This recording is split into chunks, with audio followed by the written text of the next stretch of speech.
getting into the drone world, Mm-hmm. what would you recommend right now for just someone getting in, trying to figure everything out, but doesn't necessarily want to have one of these experiences of spending $1,000 something for the top of the line? I would recommend the.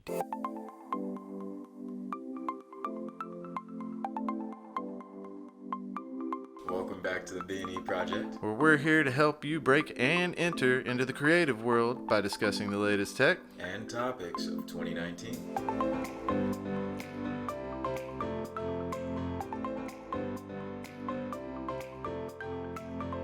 Drones. I love drones. I love drones. You can't make a video nowadays without the epic drone shot. Flying over the trees. You can't even be a real estate agent anymore without having a drone pilot in your back pocket. Sure, you feel like every creator should have a drone? I think every creator should have a drone, or at least know somebody who they can get a drone shot from. I myself am a drone enthusiast.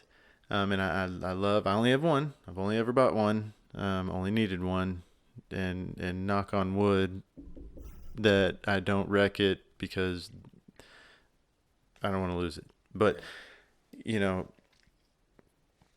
I enjoyed it. Or I've enjoyed every second of it. Everywhere I've taken it, I've been able to get, just epic footage. You can cruise over the ocean. You can get through those tree shots. In worst case scenario, if I don't want to fly it, I can always put it on the little gimbal and carry it around, or put it on a little tripod and carry it around, and it's got its own gimbal built into it. Okay. So I think every creator should at least have a drone, or have somebody who can fly a drone for them to get the shot. That's a good point. So, with people in drones, so you're saying for a whole different angle of content creation, you think drones are one of the things that can enhance your field of view, I guess, when it comes to photography, videography, just content making in general. Yeah, I don't think it's something you have to have, because definitely you can be a photographer without a drone. You can be a videographer without a drone. But it is something that is an extra skill set to put in your back pocket, because let's doing a wedding videography, shooting somebody's wedding is all fine and great. You can get the smooth gimbal shots. You can, interview them. You can videotape them coming down the line. But, the drone to me is like just putting just a little bit of icing on the cake, maybe even the cherry on top. Yeah. It's not required. It just adds that extra bang, Yeah. extra flair to your videos or photography. Like I said, wedding photography, you can get everybody outside and take an aerial picture of everybody together at the venue. Maybe able to get a far off picture of the bride and groom driving away, whatever. Videotape their car running off with the drone. There's just tons of things you can do with it. Right. Okay. And so, question for that, because I've actually been thinking about getting a drone for a little bit of time. If you can share a little bit of your experience, what's your experience with drones? And, is there licensing? Are there certain zones and like rules that you have to follow with them? Yeah, so let's say that somebody's, listening to us today and they're thinking, should I get a drone? They saw the title, buy a drone or not buy a drone. So what I would tell you is do your research, because you can, as a hobbyist, unless the rules have changed recently, you can, as a hobbyist, fly the drone wherever you want, as long as it's not within restricted airspaces. Okay. And they're so smart now that when you open your drone app, or at least we'll go ahead and name drop. I use DJI. I have a DJI Mavic Pro first generation. I haven't needed anything else, although I've dreamed about all of them. we'll get into that later. But so with the DJI apps, and I can only assume that they're about the same with everything else. You open the DJI app, and it'll tell you on the screen if you're in a caution area, if you're in a no-fly zone area, if you're in an event area, or if you're just within an area that you have to just be cautious. And they've made it super easy for us drone pilots to follow the rules and stay out of airspaces, because that's the biggest concern right now, is that you Harrison go buy a drone, and before you do any research, you fire that sucker up and take it up 1,000 feet in the air, and Jerry Jones's helicopter comes over and breaks it. Good old Jerry. So they've put a lot of the restrictions on those to where you have to unlock them and educate yourself on what you're doing before you can take it up and get going. Okay. I forgot what your question was, but I hope that answered it. Well, yeah, no, just licenses and things that you have to do. Yeah, let me go back to that before I forget the license. You can get the drone license. I do believe as of today it's only required if you're going to monetize your drone skills, which means for everybody listening that if I just want to fly around and take photos and post them on Instagram, nobody cares. Just make sure I'm following the rules. Don't fly above 400 feet. Make sure you're always within line of sight of your drone. Never fly above crowds unless they're notified. Don't fly over any event areas, and don't go into any restricted airspace. And you can't fly after daylight. So with the drone license, you can now monetize your videos or photography. So you could sell it to the weddings and all that other good stuff, the businesses. Okay. So if you were somebody that was a real estate photographer, for instance, it's something that you would probably heavily at this point in 2019 invest in, because everybody wants that shot of their complete house, right? Mm-hmm. For social media, or just being able to look at different ways of doing things. I think that's one of the biggest things for me in looking at why I would possibly want a drone, is just being able to get different footage of an event, but also it gives everything more of a world view. But one of the things that I've even thought about in watching some of your videos of you and your wife is certain modes that the drones have, or they can follow you. Yeah. And map onto a subject. Can you speak about some of the? Yeah. So some of the drones that come standard with the DJI drone is, and they're updating these on the frequent, so these may not be relevant by the time the video comes out, but as of now, some of the ones that they have available are, the tracking mode's the biggest one. Let's say you want to do a scene where a car's driving down the road and you want to track it, but you're not, quite skilled enough to move the camera and move the drone at the same time. Well, they've made it easy. You just draw a box around the car on your screen that you're looking through, hit go, tell it how fast you want it to chase it, and it'll chase it down the road until it loses signal, I guess. They also have some other shots that'll do like a rocket shot. It shoots straight up in the air, so you can draw a box around a subject, whether it be a person, a place, and tell it to go, and you can tell it how fast you want it to shoot straight up. So, if you're laying in a field of flowers and you want to get that rocket shot straight up, you can draw a box around the person, hit go, bam, you got a good little video shooting up. They've got some other ones that are, do a circle around the subject or place. My favorite feature is the set waypoints, and what that means is that you can go out and, let's say your drone's going to need to go a certain route in order to catch the footage or pictures that it needs to catch. So what you can do beforehand is go out and, let's take a baseball field. Okay. Let's say you already know you're going to want to do a video of the drone chasing a person around first, second, third home base. So what you do is go out beforehand and you'd click the waypoint and you'd go to home base, push start, go to first base, set it as the first waypoint, second base, second waypoint, third base, and home, so on and so on. And then whenever it was time to do it, you could go out there and tell the person to start going and hit those waypoints, and DJI's app will automatically know to tell that drone to go back to that GPS mark of first base, second base, third base, and all you have to do is control the camera and how fast you want it to be going. So it takes all the legwork out of it, does it super easy. So I mean, they just, and they're coming out with new stuff every day for these drones. Another feature that they came out with was I don't remember the actual name of it, but it's a feature that spots planes that are flying up in the sky.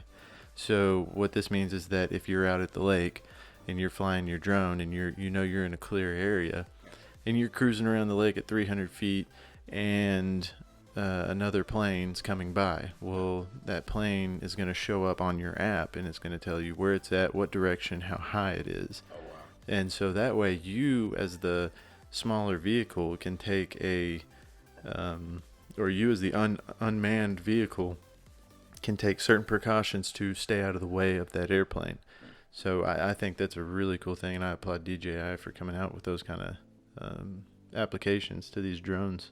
So no, that's actually a really great safety feature. It seems like DJI, and one of the things about drones is it quite possibly could be more of a future-proof investment too for a few years, where it seems like certain companies are coming out with the hardware for the drones and then updating the software as well. So you're not going to get something that's obsolete. So I can kind of speak to that a little bit. You know, I've had my drone. It was the first Mavic drone that came out, and you know, I got it, I don't know, not even a year after they had released it. You know, I went straight in and bought it with the Fly More package. It came with extra batteries and all that good stuff.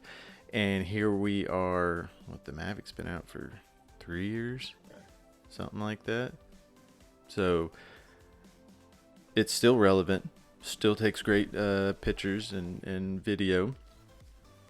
And they update the software on these things once every couple months. You're getting an update out for them, so they keep it up to date all the time. So yeah, that's one of the great things about DJI and some of these other companies that's coming out with these new pieces of tech and ways to see and film content. Is not only is the hardware great and the build quality of some of these pieces of equipment that we have to use, but the software is being updated. You know, and you were just speaking about the update that they're doing with the safety features and stuff. And I mean, that's something that's pretty incredible that companies would take into account. So it seems like drone safety is one of the things that's high on the list. One of the nice things too that I'm wondering so with drones being high, and I know you talked about drones and your Mavic Pro, and you have the Mavic Pro package, but with them being able to fly at a certain time, is there a certain time of day that's better to fly them? Are there ND filters for them as well? Yeah, so you know, obviously you can find companies that make ND filters. I believe what is their names? Filter Pro. I'll look it up. I don't know if you can look up the ND filter brand. There's some companies that make pretty good ND filters for them, and the same rules pretty much kind of apply that you would for normal photography or videography. I mean, you want to try to catch that golden hour feel or that blue light in the morning. You know, if you can get the softer the light, obviously the better the photos. One thing that you have to take in consideration is, you know, if you're going to try to shoot and it's really harsh light outside, just like a camera, you're going to have to put ND filters on it. But there is no, you know, adjustable variable ND filter that you can put on a drone. You're just going to have to pick, you know, hey, it's 1 o'clock in the afternoon and the sun, no clouds in sight, you know, I'm going to want to put an N32 on this thing and try to bring the shutter speed or the exposure down as much as possible. But yeah, no, and they did you get the name of that? One of them's Polar Pro. Polar Pro, that's it. Polar Pro is like the top brands that I've heard of for getting ND filters. That's who I've bought mine from. It's isn't sponsored or anything by DJI or Polar Pro, but they're just who we use. So it's who I can speak to the best. And the Polar Pro ones have always worked great. They come pre-fitted. It's not like a janky looking setup. I mean, it fastens very well to your drone camera. And for, the new drones that have come out, the Mavic 2 and the Inspires and stuff, they make pretty good filter pros or ND filters for those as well. One thing I can say is that nighttime photos have been really tricky for me. Oh, yeah. And the reason why is you have to imagine, we've all seen like the pictures of the highways with the cars running back and forth. I've tried to capture a few of those myself, and to get the drone up there, if I was to fly it at night, this is the way I would imagine it would go down, since you're not supposed to fly them at night. But I would imagine that if you got the drone up there, you would have to lower your exposure down just like you would in a regular nighttime photo.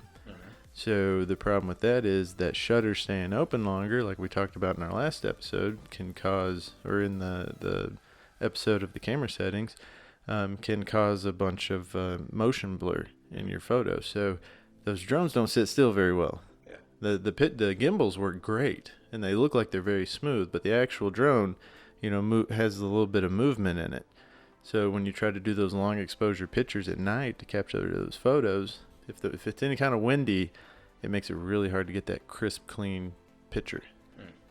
But if you can catch it on the perfect night, then you'll get a good picture with it. Okay. So you also have to take into account with drone footage what time of day you're shooting, if you have filters, if you don't have filters. Mm-hmm. Also, too, drone footage can be shot in log, right? I think certain ones are. They do. They I don't know if they've come out with a recent update, but my current update on my drone, I do have a C-Log on mine. They got a D-Log, and they've got a couple other profiles that you can shoot in. I prefer shooting in the D-Log. Okay. It just works well with the program and everything that I use. But that's something you can definitely play around with, and you can set your own color tones on these. So it's very much, the DJI drones are very much so like a DSLR camera with wings. I mean, that's just the way to put it. A little smaller sensor, but it's comparable to it. The video quality is great. It's got good options and constant updates. It just don't fly them in the water. Oh, and that's another thing too in safety and being awareness. I've heard stories, and I'm sure you have, of people losing drones or flying. Man, let me tell you, if you want to see some funny videos, just like go Google or YouTube, like, guy loses drone over boat. And there's so many people, so the DJI version, the DJI drones have a return to home feature.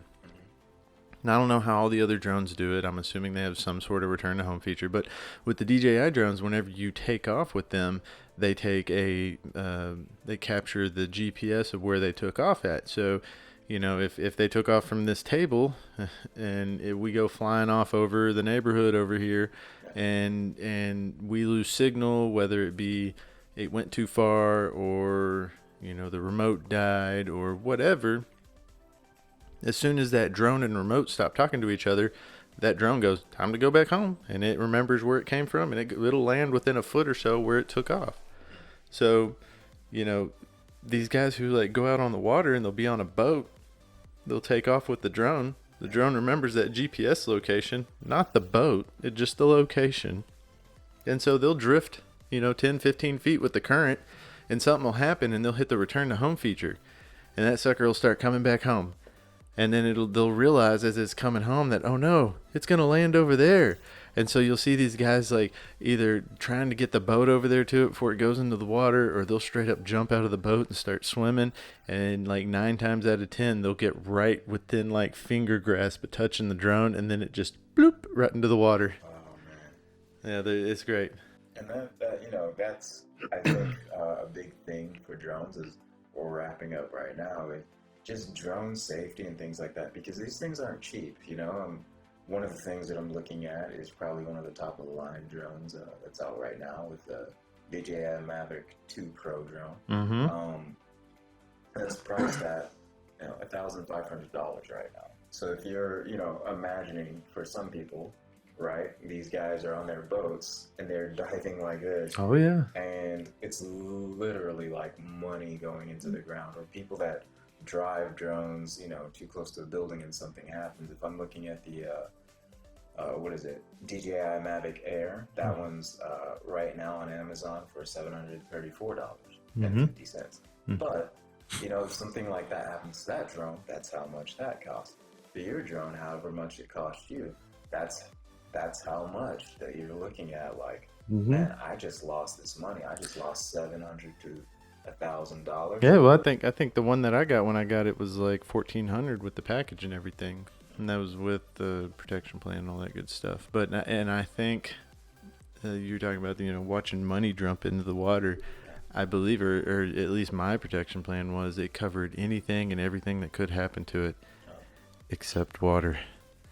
They're like, you crash it into a tree, we got you covered. You back over it with a car, got you covered. Dog chews it up, we'll replace it. You drop it in the pond, you out of luck.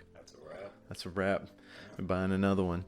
Because I guess, that's where you're going to get that's where I've gotten my best images for some reason, have been a mile out off the shore of whatever coast I'm on. And you just, there's just a lot of things can go wrong that you don't think about out there.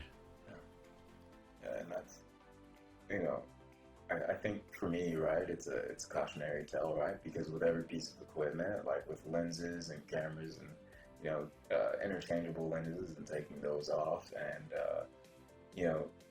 video cameras and the way that you set things up, things are bound to fall or fail or crash. You don't want to add, I believe, the human element of error to that in our own. So, question right now is, so for me, and you're giving me advice on getting into the drone world, what would you recommend right now for just someone getting in, trying to figure everything out, but doesn't necessarily want to have one of these experiences of spending $1,000-something for the top of the line? So are you thinking about photography, videography, both? Yeah. A little bit of both. Hybrid shooting. Lots of selfies, like absolutely all the above. Take pictures of it. So the way that I would gauge it for people starting out, if you know nothing about drones and you're scared to fly them and you just want something to take pictures of you on the swing set or sitting off the dock, or you just need a mobile selfie, something that you can throw it up, take a selfie of you for lifestyle photos and then pack it back up and leave, I would recommend the DJI Spark. Okay. It's very small, compact, it's got a decent camera on it. Is it Spark or Air? They change it? Spark, yes. So DJI Spark. It should be fairly cheap used now. And the best feature about it that I've always enjoyed was you can control it with your hand motions. So you can get it up and get it going and literally like Jedi that sucker in front of you and like take a picture with it. Oh, wow. And then bring it back and land it. So if that's the kind of thing you're looking for, that would be what I'd recommend there. If you're going to use it for a little bit more IG, taking pictures of other people, getting that epic off the cliff shot, tracking somebody down the beach, whatever, you need a little more cinematic out of it, then I would go with the original DJI Mavic Pro. Okay. And the reason why I say this is because, one, it's cheaper now, and two, it's really simple to learn, and the best one you can probably learn how to fly. And if you mess it up, you didn't dump $1,200 down the drain. So you could probably find the DJI Pro on Facebook or your local shopping social platform for just a couple $100. People are trying to get rid of them. and they usually come with some extra accessories that you'd be paying out the wazoo if you were to buy brand new right now. And then, of course, if you had the money, I would advise to get the DJI Mavic Pro 2 with the Hasselblad camera, because it's got the better sensor, and the other version just has a zoom, and that's really kind of pointless after a while. Yeah. And then if you just have like an unlimited budget or a very big budget for a film, and you're going to be doing, very cinematic stuff with scripts and actors, and I don't know, I would go for the one of the Inspires. Okay. Because they're better controlled. You can actually work them with two people. Somebody can fly the drone while the other one controls the camera. I've even seen them outfitted with multiple cameras on them. So, yeah, you can have one that's got like an infrared camera on it, and the other one's got, regular camera. Yeah, they get pretty. Terminator. Yeah. I recommend the DJI Inspire if you're going to go for really cinematic. But, I can't really justify going for the Phantom over the Mav, just because of the price point that came with it. Okay. Whenever I bought mine. Now I'm not sure today what the price points are in between the two, but the Phantom, everybody that I've talked to and who has them, they seem bulky. They don't seem as reliable. You may get a little better pixel and image quality out of them, but you can't pack them up like the DJI Mavic Pro and the Pro 2. Man, you can pack them up to where they literally can fit in your back pocket, unless you wear skinny jeans. Yeah, joking, not aside. The Spark, you can absolutely fit that bad boy in your pocket. But the DJI Mavics, like, man, they've got good wingspan. They're very stable, good camera on them, excellent gimbal, easy to use. You can pack them up, put them in your bag.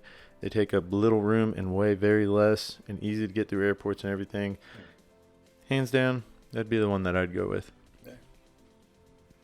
To wrap everything up, guys, I think that's something that you should possibly look at adding to your kit.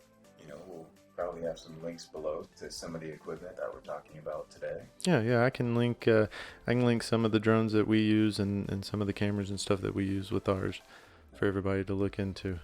And then, see and think about it and look at your budget and see what's a way for me to enhance my craft. But also, one of the things to look at too is what's a way for me to enhance my craft, but to keep it, economically feasible for us, right?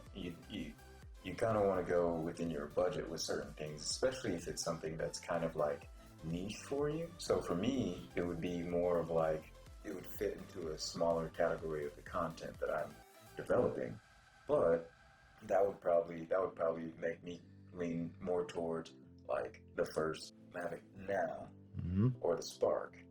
But for you, you'd probably want the big gun because you really love drone footage, and that's kind of a bigger part of some of the content that you have, right? Yep, starting out with what I started out with, the Maverick was perfect. It was something easy for me to learn with, for me to get good experience on. And now that, I've got my sea legs with that, and I've learned how to make money with it and all that good stuff, moving to a bigger and better machine is obviously the next step. However, saying that, I'm still going to keep the Mav. Oh, yeah. Like, it's just, you can't travel with the other ones like you can with that one. So it all depends on what you're doing. And like you said, what your niche is. If you're a traveler, look for a drone that's easy to travel with. The Inspires are not. If you're a cinema photographer, obviously you want to have something with the best specs on it. All right. Well, everybody, I think this concludes it for today. If y'all want to try to get a hold of us, you can reach us at our IG handles at ben.bailey.85 or... Yep, and I am Eaddy.content, EADDY.content. Fantastic. We're also going to put our email that we've up and going now in the bottom of the episode here. If you want to shoot us an email with a suggestion or comment for next episode, you can email us at ContactBE Project or podcast. ContactBEpodcast at gmail.com. All right, guys. Until the next time, we appreciate y'all listening. Be sure to subscribe, share, like, all the good stuff down below, and we'll see y'all on the next one. See you in the next one. Thanks, man.